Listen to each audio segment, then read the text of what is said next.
Corona जब सल्लू भाई चल गल बा ना ना सही बात समझ जा कि आदमी एकदम बेकाम हो गल। बेकाम तो हो गल, काम धाम एकदम बंद हो गल, एकदम ठप हो गल। हमर तो आते तनी मार्केट में तो जान पहचान है कहीं हमरो जुगाड़ बनाता हो। चला ठीक है, जुगाड़ बना देते हैं। हां भाई एकदम कोनो काम धंधा ना काहे का मुंह ऐसे में लॉकडाउन से एकदम परेशानी हो गई। अरे मत का काम ही ना कर। घरे जाइला पर दूरे दूरे कत दूरे दूरे रह भैया। घरे जाइला पर आदमी कथा दूरे दूरे रह। भाई कहने का मतलब है कि कोरोना ऐसे महामारी छुआ-छूत की बीमारी है। हां छुआ बीमारी तो बा भैया। बेटा ऐसा तो ये घर में बैठा ला दिन बाद आप कहीं घूमो फिरे के नहीं के। सही बात। परेशान हो गए बाड़ा। अभी परेशान बाड़ा। का कहल जा लॉकडाउन से राशन जय राम भैया। अरे नमस्कार मिला कल से। अरे भैया चला चला घर जा भैया। घर चला घर भैया चला घर जा। अरे ये कहले कि सकून सब मुंबई से चली नहीं केहू से। हां तो बंबई से आओ तो ये घेर अपने घरे जा। हां घरों परेशान चेक को करौला कि नहीं? अरे भैया सब चेक भइल ह कुछ नहीं के हमरा। चला भैया घरे पानी पिया घर जा भैया। पानी पिया सब बैठ के। बाबूजी तो दिमाग लगा दे बाबूजी। ए बाबूजी हां खोला था कि खोला थे।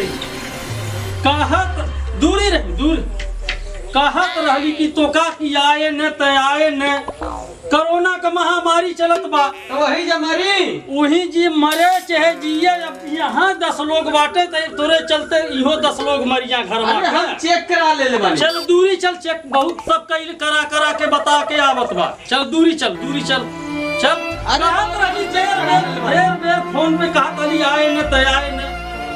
अरे डॉक्टर की रिपोर्टो बाटे। डॉक्टर का रिपोर्ट गई तेल लगवाए उनके रिपोर्ट से हम नहीं मानी। दूरी रख चल ए पतोहा तब पानी ला के दे दे। आई गई कहत रहली नहीं आए लेकिन मानल नहीं भागल चली आई। अरे बाजी रिपोर्टवा देख ले रिपोर्टवा के कोनो मानने नहीं है बहन बाप। फर्जियो रिपोर्ट बनवा के बम्बई से भाग जा बताते। जाबी अभी सब लगौले बने देख लिया पहले ऊपर कर जाबी ऊपर कर। जाबी से कोनो मतलब नहीं बा। अरे नया किन्ने है बाबूजी। नया रहे या पुरान रहे जाबी से कोनो मतलब नहीं बा। सब जाबी लगा के चल देख लिया रिपोर्टो रख ले बानी। रिपोर्ट कुछ नहीं। रिपोर्ट बहुत फर्जी बनवा के आवत आटे बचवा रिपोर्ट। तू जान मारे आइल बाटा जौन 10 रोगी सुरक्षित से बचावले। चला ठीक बनाई जान मारे 14 दिन में जाना कॉलेज। पानी लावा दे दे एक पी ले अपन ओके कहीं बता दे अपना अपन जहाँ 14 दिन पास करे वहीं सुनते सुनाने।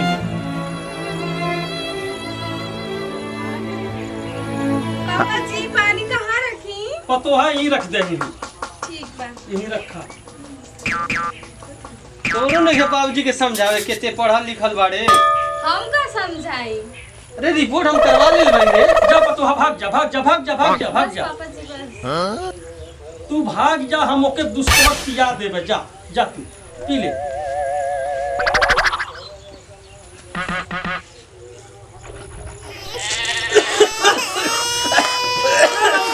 दूर यह बीमारी हो असली खांसी है। आवत कहते हम ठीक भाई दूरवे रह। अरे मन पानी सरक गल तब कोरोना पानी नहीं सरक गई। खांसी सर्दी जुकाम से कोरोना पकड़त बा।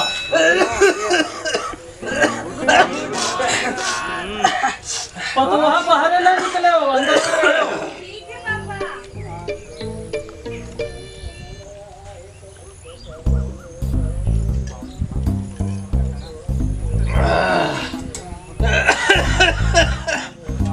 पीले नलकुआ का किल्ली निकाल देना कहीं पिए पानी नहीं पहले हो गए रास्ते में।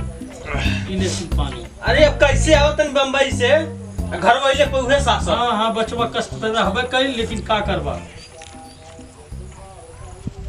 सब कष्ट काटा तो बचवा।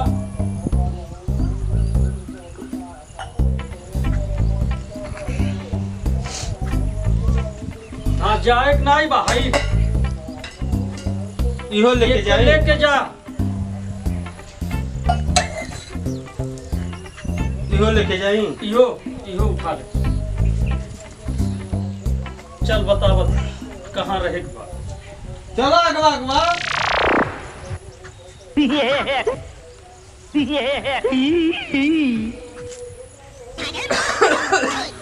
चौदह दिन तुम्हें बेटा यहीं रहे के बा। घर के तरफ नजर उठा के न देखिए। 14 दिन के बाद 16वें दिन 15वें दिन घर में आवे के बा। मोदी जी तो उन्हें मुआवजे कैला, कोरोना मुआवजे कैलस। अब ये खैलहू बिना सुतलहू बिना घरे बाप हो के कसाई है कि तू बाप हो। का चाहते पूरा परिवारवन के मार डारी तोरे चलते का करे भागी आइले है।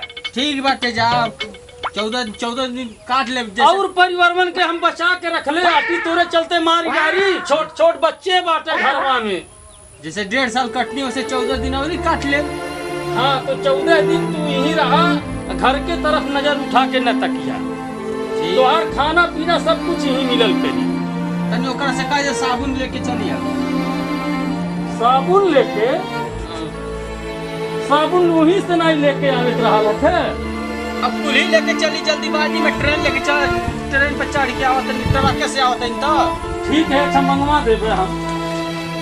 लंदन से भेजवा देवे हम। नहीं वही के भेज दिया। वो ना आई। हम लोग खाती बाहर गई, बाहर वहू जा सजाई कटनी मर मिट के केहूँ से आई घरे। हऊ हमार 7 फेरा कह के हमार मेहरारू आइल बिया। ऊ तनी झांकी ना हाल चलना है पूछलस दिया। ठीक बा 14 दिन बाद हमहू काट ले। ऐसा बात नहीं है ताके तो हम बताई। बताओ के हाल चल कम से कम पूछे के चाहिए। पनिया धा के दुश्मने खान चली गई।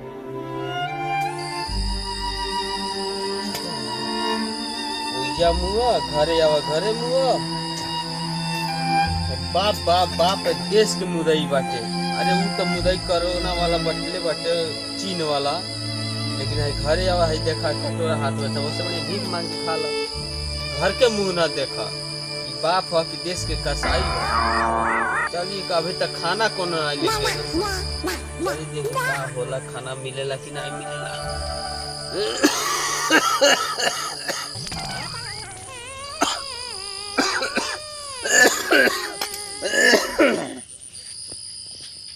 काज ने वो दुवरिये पहुंचे कि काज ने ओई जा सनी तबो दुख घर यानी तबो दुख है। बाप ह कि देश के कसाई है बापी। ऐसा लड़का के बहरा जोन के हमरा कौन रोग ने डॉक्टरी करा के कमा के लोग कमाई दी। हम सब कुछ लिया के दे तब हमरा के ये न से कहले भाई घर के मेहरारू हो। सबसे नागिन ये भी है। सबसे नागिन ये भी है।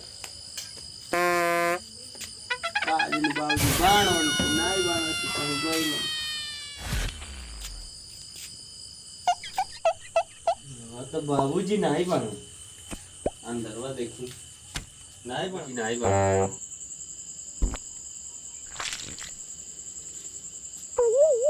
कहाँ बड़े? का हो?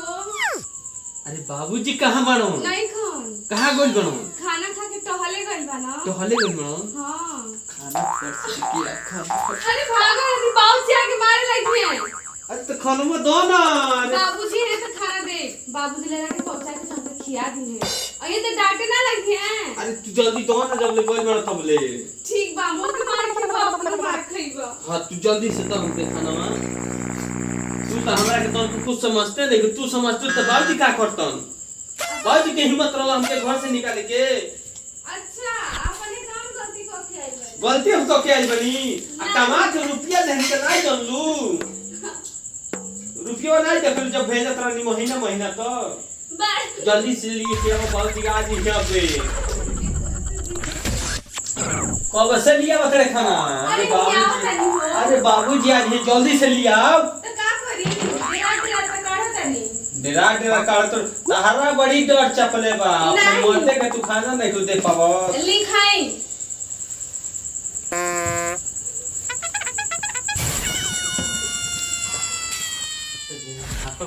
अच्छा जा तानी देखो तानी और तो बताई है। ठीक बा।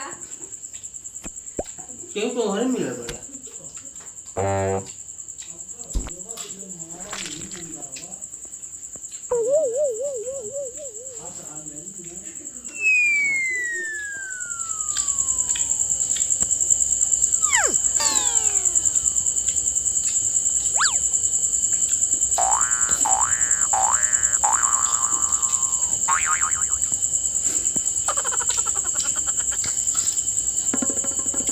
दादा सड़कों में आफत बाटे।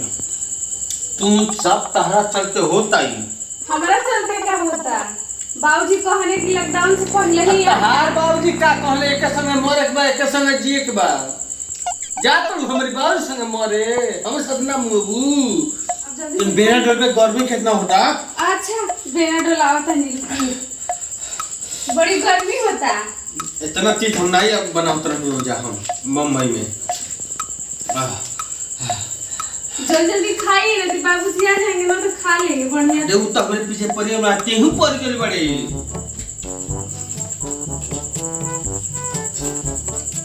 बोलिए ठीक बा। लग घुस खाए के बता। तो जब आईनी है तोरा कौन सा कमावे के चाहे बुढ़वा से छिपे छुपे हमारे बाबू से छुपे छुपे आवे तने मिले खातिर। बाबूजी तो ढीला देखिए ता।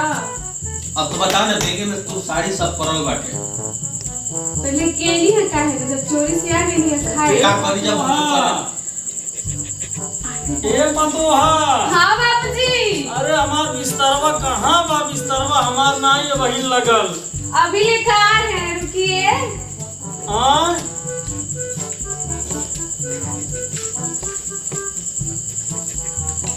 ते घरवा में आ गईले तो के कहे रहली है ने कि ते घरवा में न घुसे और तौने तू बेना बता दी। उठ अरे भाई खा ले देबो। हरियवा में तो खा ले तो के हई कटोरवा दे ले रहली है ने खाए के। हई रसवा डाल अभी मैं मंगनी हां कहा हरियवा में दे देलू खाना ओके। यो खरियो ले ले जइया लइके जो हमें खाना लइके जो का कहे रानी ने कि ते घरवा में न घुसे तोरे चलते 10-10 परिवार के हम जान ले ले। बेर बेर कहली है। अरे बस खा ले देबो बाबू। जब हम अपन पैर नहीं छुए देली तो के घर में हम कैसे हले दे? तो घर में हलले कैसे? घर में हलले कैसे?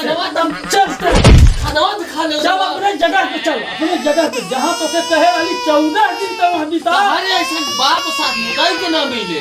बाप के कोरोना भइल बा तोरे चलते 10-10 परिवार के जान अब कोरोना भइल बा। दूर हो बस। मार तोहार बेदना हम कर। कोरोना भइल बा। अभी दूर दे मारी के नहीं लागे।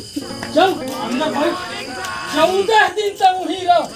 वही तोर हगना मुतना खाना पीना सब कुछ वही तोर रही। घर में कैसे घुसले? अब वो नहु खबर लेता कि बेना हम के खाना खियावत रहली है। हर सजा यही न होई। हमार सजा जवन होई तवन होई, लेकिन हम 10-10 परिवार के जान बचा के रहब। तोरा चलते अपन हम जान दे दे, लेकिन हम 10 परिवार के जान बचा के देखा बीमारी लेके आई बा। खोखत बा तहरा खोखत बा। दूर से खोख तहरा दूर से खोख के सजाई होई। छोट पड़ गई बा। दूर से खोख तहरा सजाई होई। आई वही रहो। हम ही देवता का सजा हम ही देव चलिया। तू बाप ना बोला थमे बहिन घर में घुस गईले हमरे। हम अपन पैर नहीं छुए देली कि हमरे घर में न हले। हाय तौने पे बोला ताके बहिन। हाय कुत्ता के खाना देले बड़ा हमरा के। छोट हमार नाती बाटे 4-4 ठौरा 5-5 ठौरा। तोरे चलते हम अपने नाती के अपने बेटवन के पतोहन के जान मरवा दे। आज के कोरोना फैलई दे ताऊ के हिंगा मिली। कहे रहली तो का कि ते बम्मईए में रह चाहे मर चाहे जीव, लेकिन तो 1 मिला मरवा 10 मिला हमार 15 मिला परिवार बच गई हैं। का करे हमर शादी कइला तू? शादी का करे ओकर हमर मोह नहीं खे। ओकर मोह नहीं खे। खत बाटा तू तो खुदे मरे वाला बाटा का पतोहियो जन्म हम तोहरे संघरिया खत्म करवा भइल ओकर दवाई खात हुरवे से अब्बे जतो बोलला ज्यादा 14 दिन रहूं ही वही 14 दिन रह वही डब्बा में पानी पीऊ वही खाना खो। ठीक बा 14 दिन रहो। तहार जवनिया हिंग नहीं रही। तहार जवनिया हिंग नहीं रही।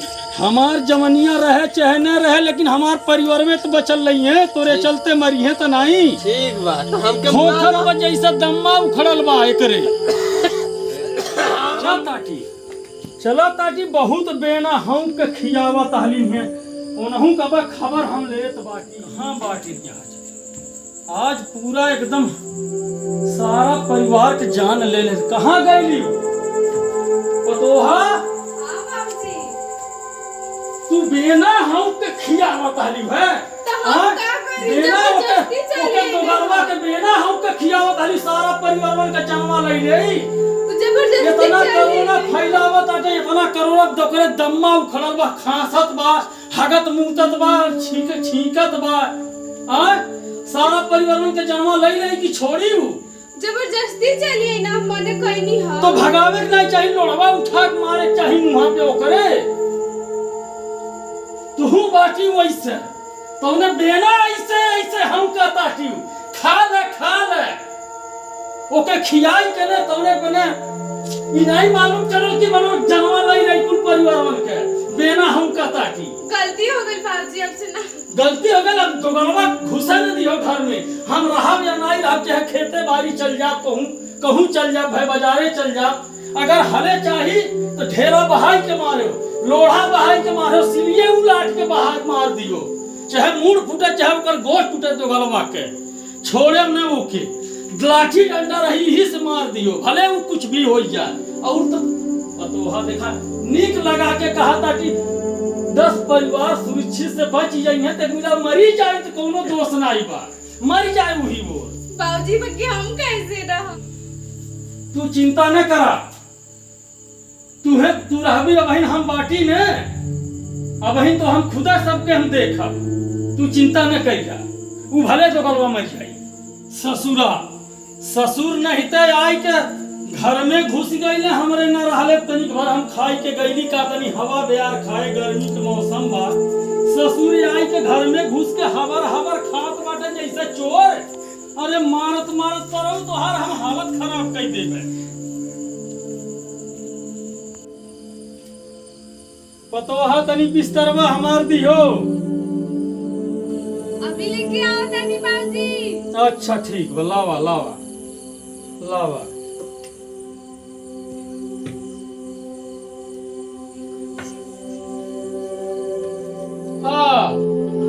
केवाड़ी बंद कैले बढ़िया से मजबूत से हाँ बाबूजी हाँ केवाड़ी बंद कैले बढ़िया से न जा अंदर सूता लड़कन के ने लइके ठीक बा हाँ क्यों आई वही रात में तो खोले उन्हें हाँ सूता अरे भगवान हो श्री रामचंद्र जी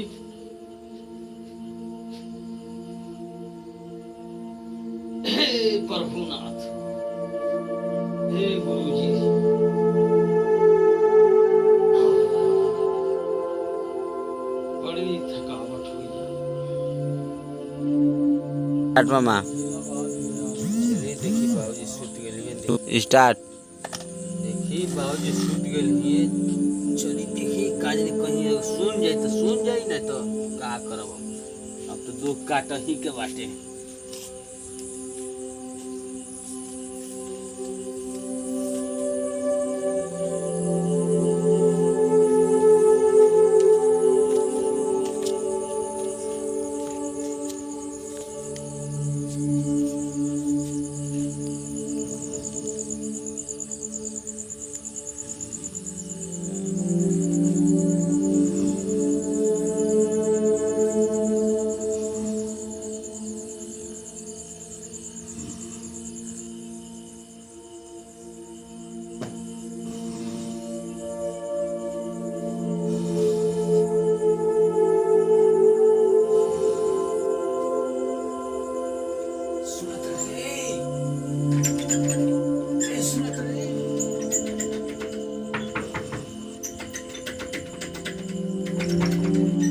अरे तो फिर आ गईले केवड़िया काहे खोलत हवे नहीं बाजी मैदान और डिब्बा खोजत रहनी तुम तो के मैदान घूमे डिब्बा तो बाहरवा नहीं खोल पाते केवड़िया घरवा भी डिब्बा धइल बा अंदरवा सुतल बा अब तो मुहवा पे चबियो नहीं लगइले ले तो डिब्बा ले 14 दिन लइयो यही डिब्बा से हगे मुंहते मुंह कुल्ला मुखारी कुल करे ठीक बा 14 दिन आए न यार ठीक बा अच्छा जा सूता जा वही पानी भर ले लइके जो वही और धैले रह वही और हगे मुते दुख बाटी रतियों के बूढ़ी जागर रहता ऐसा बूढ़ सतमुदैयों के नाम मिले दादा हो दादा मैदानों के भरोसे पता ना कौन नींद है कौन आँखी है ऐसा बूढ़ के टप दे जागे पता ना कौन नींद है ऐसा बूढ़ की कहा बता आई दुख हमरा दे दिया हाउ सुता दिया बीच घर में ओकरा लोग सुनाते नहीं के इतना खटखटावत नहीं देवाल केवाड़ी हम ठीक बा देखी कबले जाकर रहेला हम जइबे करब हम मानम नहीं रात भर हम तहु के फेरा में हमू रहब देखब हम तू कबले सुता तड़ा फिर अबे जाए 1 घंटा में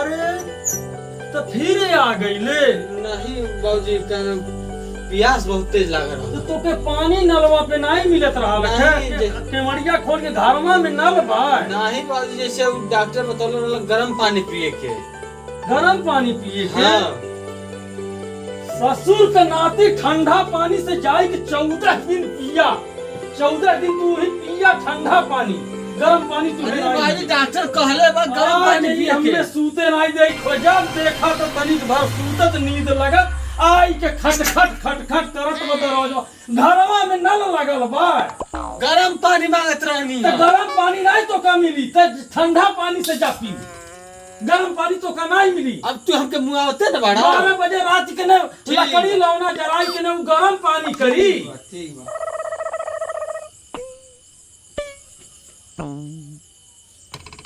रुक त बहुत तबाह हमें कई देहले आटे बहुत तबाह कई देहले आटे हमें अब देखा ताटी ते कैसे ते अइबे कैसे खटखटैबे कैसे ते खोलबे अब देखा ताटी हम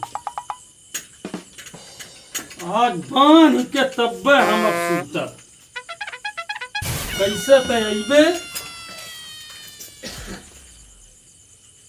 बहुत तबाह कई देहले बा हमें जैसे तनिक भर उंघैया लगत बा थकल मादल तनिक भर सूतत बाटी और तैसे आई के ने निदिया खराब कह देत बा आज रुक तैसे ते घर में हले ना आई पैबे चाहे जमन हो जाई अब खोले ते अब हम सुतू जाब तब्बो हमें मालूम पड़ जाई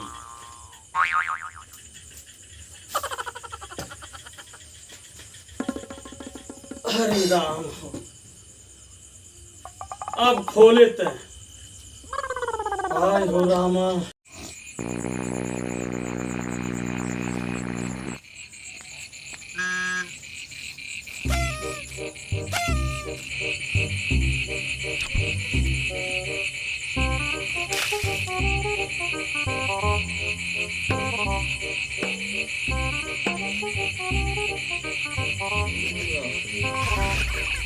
घास लगा दे लक्ष्मण रेखा खींचा गई जना सीता जी कह रहे अब नाई को चारा लगी तो घोड़े में बांध के सुतल